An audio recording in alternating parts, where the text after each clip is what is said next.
Salut à tous, aujourd'hui je vais vous parler de la pose d'un détecteur de gaz dans mon camping-car.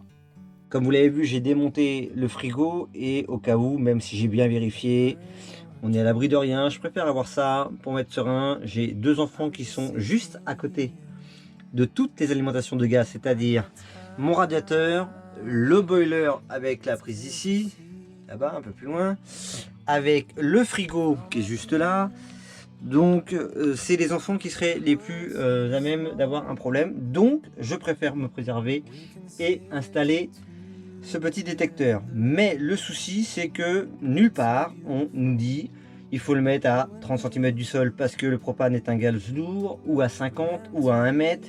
Ma première idée a été de le faire sortir ici. Là je me retrouve à 1,20 m. Je suis assez loin de tous les systèmes. Mais là, les enfants sont pas protégés et moi, les enfants, c'est ma priorité. Donc du coup, j'ai eu l'idée de le mettre ici, dans la chambre de Léa, qu'elle aura décoré. Je vous invite à regarder la vidéo. Je vais le placer certainement ici. Je serai à environ 50 cm du sol. Petite précision, le lit fait 1,90 m pratiquement. Léa fait 1,40 m. Donc avant de toucher à cet appareil que je vais placer ici avec ses pieds, j'ai de la marge.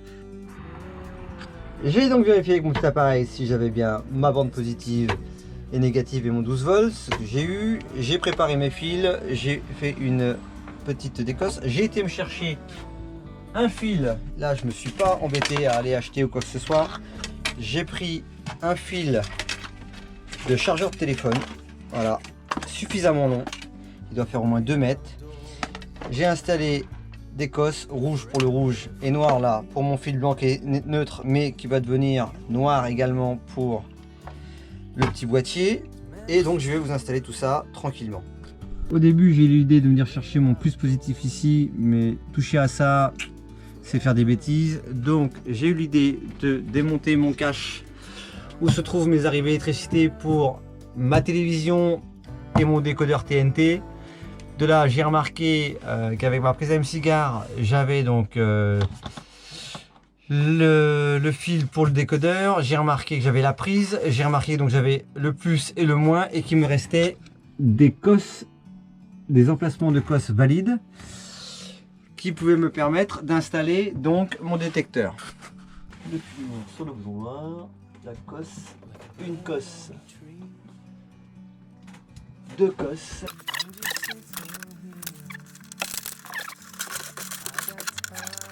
Mon petit trou par ici. Là j'ai fait une petite encoche pour faire passer mon fil pour faire plus propre. Moi mon intérêt ça serait de le mettre ici. Le souci c'est que si je suis là ici je suis à l'extérieur, donc je vais tricher un petit peu comme il n'y a pas de sens, hein, on est d'accord. Je vais mettre ici comme ça, je vais mettre une petite barre blanche, faire mon trou par ici et je serai donc à l'intérieur.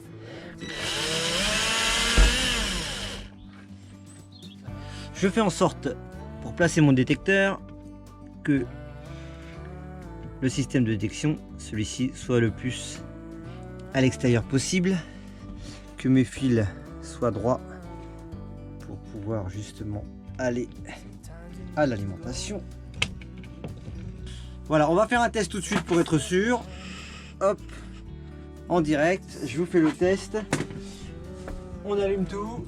Ça va se déclencher en rouge, puis en vert clignotant. Et au bout de 20 secondes, il restera vert fixe. C'est parti. Et on va faire un test tout de suite avec du gaz. Je prends mon briquet. On va attendre que ça reste au vert fixe. Ça ne devrait pas tarder. Voilà, je prends mon briquet et je diffuse du gaz.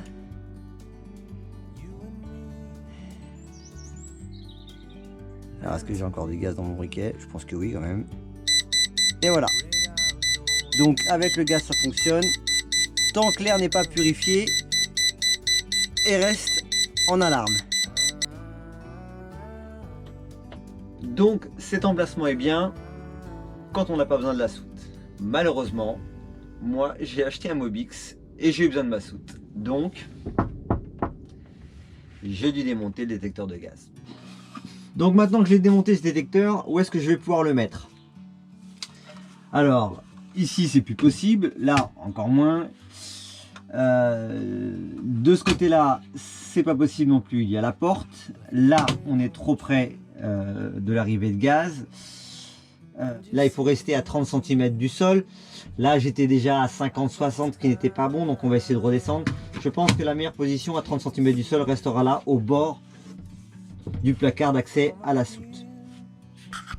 Donc, pour accéder à la soute, on va enlever la plaque de séparation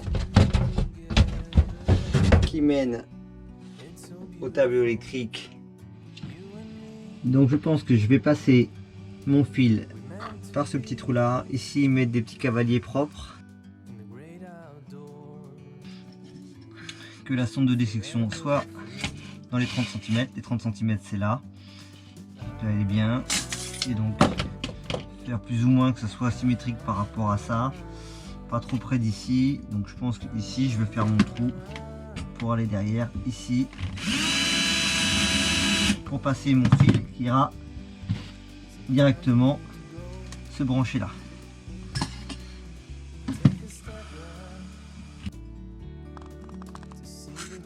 Voilà.